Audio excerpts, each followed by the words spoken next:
시청자 여러분 안녕하십니까? 포항에서 지난 25일 규모 2.0 이상의 여진이 관측된 이후 나흘째 여진이 발생하지 않고 있습니다. 기상청 자료를 보면 지난 25일 오후 2시 10분 포항시 북구 북쪽 7km 지역에서 규모 2.3의 지진이 발생한 후 더 이상 지진이 발생하지 않았습니다. 이에 대해 기상청은 지난해 경주 지진 당시에도 본진 발생 13일째와 14일째 되는 날에는 여진이 잠잠하다가 이후에 다시 여진이 발생했고 진앙지를 중심으로 규모 2.0 이하의 미소 지진은 계속되고 있다며 여진은 몇 달 후에도 다시 발생할 수 있는 만큼 상당한 시간을 두고 지켜봐야 한다는 입장입니다. 포항 지진으로 인한 피해액이 971억 원으로 잠정 집계됐습니다. 포항시에 따르면 공공시설은 404건에서 532억 2,300만 원의 피해가 났고 사유시설은 주택 28,698채를 비롯해 상가와 공장 등 38,878곳이 피해를 입었고 주택은 전파 375곳, 반파 1,055곳, 소파 27,268곳으로 피해액은 429억 6천만 원에 이릅니다. 부상자는 중상 5명을 포함해 78명으로 대부분 치료 후에 귀가했고 9명은 아직 입원 치료를 받고 있으며 이재민은 현재 1,110명이 흥해체육관 등 대피소 11곳에 머물고 있습니다.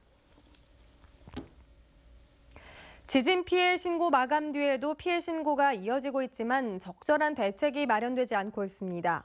행정안전부는 지진일로부터 지난 25일 자정까지 피해 신고를 받고 그 이후로는 인터넷 신고를 막아버렸습니다. 그리고 25일까지 사유시설 피해 신고가 38,878건으로 확정됐다고 밝혔습니다. 그러나 그 이후에도 피해 신고가 이어지고 있어 신고 접수 기간을 연장해야 한다는 지적입니다. 포항시는 민원이 늘어나고 있어 행정안전부에서 인터넷이 아닌 서류 신고는 오늘 오후 6시까지 받도록 했다면서도 어떻게 처리될지는 알 수 없다고 밝혔습니다. 포항시는 이번 지진으로 지역 154개 기업이 피해를 받고 이들 기업이 신고한 피해액이 263억 원이라고 밝혔습니다. 특히 진앙과 가까운 북구 흥해읍 용한리, 영일만항 배후 일반 산업단지 입주업체 가운데 14곳이 123억 원의 피해액을 신고한 가운데 2곳은 설비 파손으로 가동을 중단했고 11곳은 부분 가동하고 있습니다. 포항시는 피해 업체의 경우 포항시와 경상북도, 금융기관 등을 통해 저리로 운전자금을 빌릴 수 있고 보증 지원은 경북신용보증재단에 신청하면 된다고 밝혔습니다. 김부겸 행정안전부 장관은 오늘 포항시청 상황실을 방문해 지진 피해 대처 상황 종합보고 회의를 주재하고 이재민 거처 마련과 지진 피해 건물의 신속한 정밀 점검, 피해 복구 지원에 만전을 기할 것을 당부했습니다. 이에 앞서 김 장관은 죽도시장을 방문해 시장 상인들을 위로하고 과메기 등 지역 특산품을 구매했고 흥해 실내체육관을 찾아 이재민들의 고충을 직접 들었습니다.